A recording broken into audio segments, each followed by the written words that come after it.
অবশেষে ভারতের পশ্চিমবঙ্গে গ্রেপ্তার হল শরীফ ওসমান হাদি হত্যা মামলার প্রধান দুই আসামি।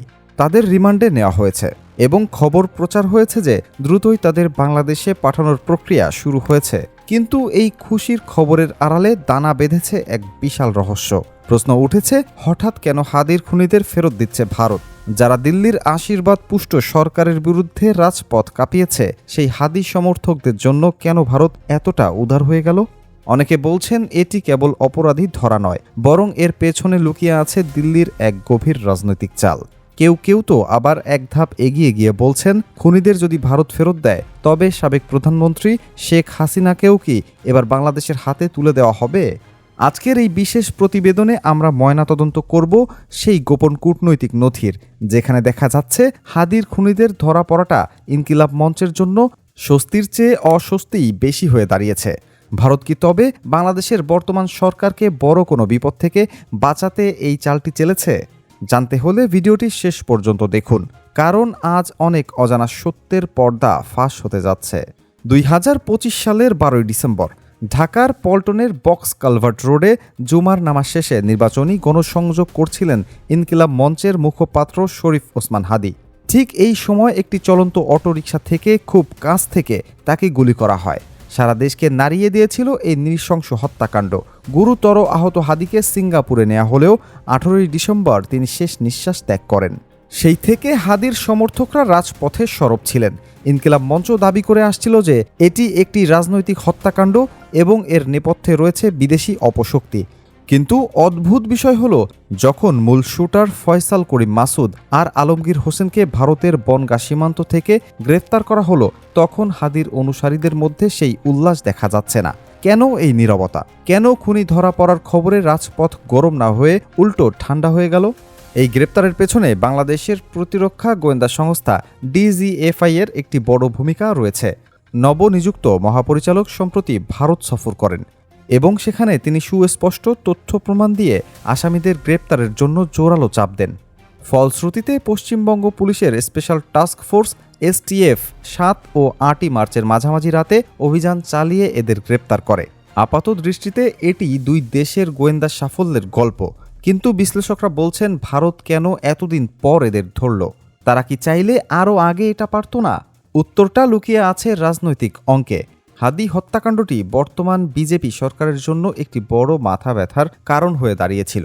ইনকিলাব মঞ্চ এই ইস্যুটিকে ব্যবহার করে সরকারের বিরুদ্ধে জনমত গড়ে তুলেছিল।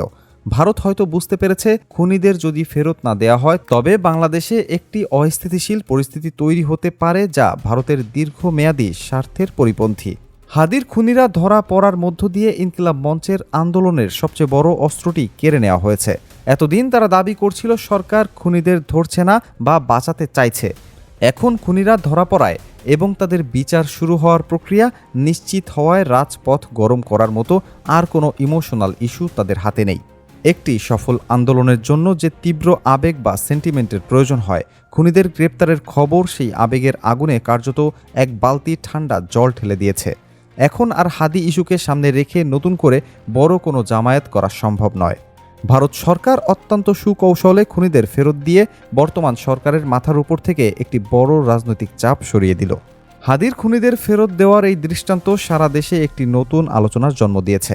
সাধারণ মানুষ প্রশ্ন তুলছে, ভারত যদি বন্দি প্রত্যর্পণ চুক্তির প্রতি এতটা সম্মান দেখাতে পারে, তবে শেখ হাসিনাকে কেন দিচ্ছে না? শেখ হাসিনার বিরুদ্ধে আন্তর্জাতিক অপরাধ ট্রাইব্যুনাল থেকে ফাঁসির আদেশ হয়েছে। শতাধিক হত্যা মামলা তার বিরুদ্ধে ঝুলছে। বিশ্লেষকরা বলছেন, ফয়সাল বা আলমগীর নিছকই খুনি, তাদের সাথে ভারতের কোনো কৌশলগত স্বার্থ নেই। কিন্তু শেখ হাসিনা বিষয়টি সম্পূর্ণ ভিন্ন। তিনি দীর্ঘ 15 বছর ভারতের সবচেয়ে বিশ্বস্ত মিত্র ছিলেন। তাকে বাংলাদেশের হাতে তুলে দেওয়া মানে হবে ভারতের জন্য একটি বিশাল কূটনৈতিক পরাজয়। ভারত কখনোই তার কোনো মিত্রকে এভাবে বিপদের মুখে ঠেলে দিয়ে অন্যত্র মিত্রদের কাছে ভুল বার্তা দিতে চাইবে না। তবে হাদির খুনিদের প্রত্যর্পণ একটি টেস্ট কেস হিসেবে কাজ করবে। বাংলাদেশ সরকার এখন অনেক বেশি আত্মবিশ্বাসের সাথে ভারতের কাছে শেখ হাসিনাকে ফেরত চাইবে। অপরাধী যেই হোক না কেন, তাকে বিচারের মুখোমুখি করতে হবে। এই দাবি এখন আগের চেয়ে অনেক বেশি জোরালো। বাংলাদেশ ও ভারতের মধ্যে 2013 সালে যে বন্দি প্রত্যর্পণ চুক্তি হয়েছিল, হাদির খুনিদের ফেরত দেওয়ার মাধ্যমে সেটি কার্যকর প্রয়োগ দেখা যাচ্ছে। ভারত হয়তো এই মুহূর্তে শেখ হাসিনাকে ফেরত দেবে না, কিন্তু তারা এটা প্রমাণ করতে চাইছে যে তারা আইনের শাসনের প্রতি শ্রদ্ধাশীল। দিল্লির এই চালটি দ্বিমুখী। একদিকে তারা বর্তমান সরকারকে স্বস্তিতে রাখল, অন্যদিকে ইনকিলাব মঞ্চের মতো কট্টর সংগঠনগুলোকে বুঝিয়ে দিল যে ভারত চাইলেই যে কোনো সময় পরিস্থিতি নিয়ন্ত্রণ করতে পারে। এটি একটি অত্যন্ত সুচিন্তিত পদক্ষেপ। ভারতের এই কূটনীতির মারপ্যাচে ইনকিলাব মঞ্চের রণকৌশল এখন মুখ থুবড়ে পড়েছে। হাদির খুনিরা যখন বাংলাদেশে পা রাখবে তখন শুরু হবে আইনি লড়াই। খুনিদের মুখ থেকে যদি নেপথ্যের পরিকল্পনাকারীদের নাম বেরিয়ে আসে, তবে তা বাংলাদেশের রাজনীতিতে আরেকটি ভূমিকম্প সৃষ্টি করতে পারে। ইনকিলাব মঞ্চ এখন কি করবে? তারা কি খুনিদের ফাঁসি নিশ্চিত করার দাবিতে শান্ত থাকবে, নাকি নতুন কোনো ইস্যু খুঁজবে? রাজনৈতিক পর্যবেক্ষকদের মতে ভারত খুব সূক্ষ্মভাবে বাংলাদেশের অভ্যন্তরীণ রাজনীতির একটি বড় কাঁটা উপড়ে ফেলেছে।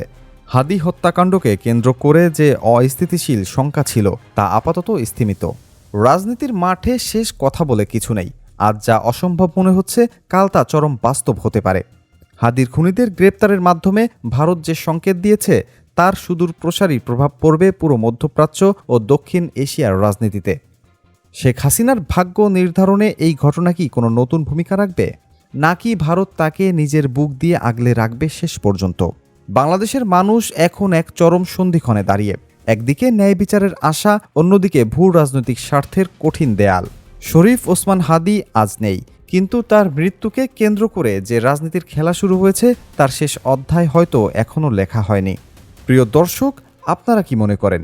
ভারত কি আসলেও ন্যায় বিচারের খাতিরে খুনিদের ফেরত দিচ্ছে, নাকি এর পেছনে বর্তমান সরকারকে বাঁচানোর অন্য কোনো গোপন এজেন্ডা আছে? আর সবচেয়ে বড় কথা, শেখ হাসিনাকে ফেরত পাওয়ার দাবি কি এখন আরও জোরালো হবে? আপনাদের মূল্যবান মতামত আমাদের কমেন্ট বক্সে লিখে জানাবেন। ভিডিওটি গুরুত্বপূর্ণ মনে হলে শেয়ার করুন এবং সত্য সংবাদ সবার আগে পেতে আমাদের চ্যানেলটি সাবস্ক্রাইব করে বেল আইকনটি চেপে দিন। দেখা হবে পরবর্তী ভিডিওতে। ততক্ষণ পর্যন্ত ভালো থাকুন, সুস্থ থাকুন। আল্লাহ হাফেজ।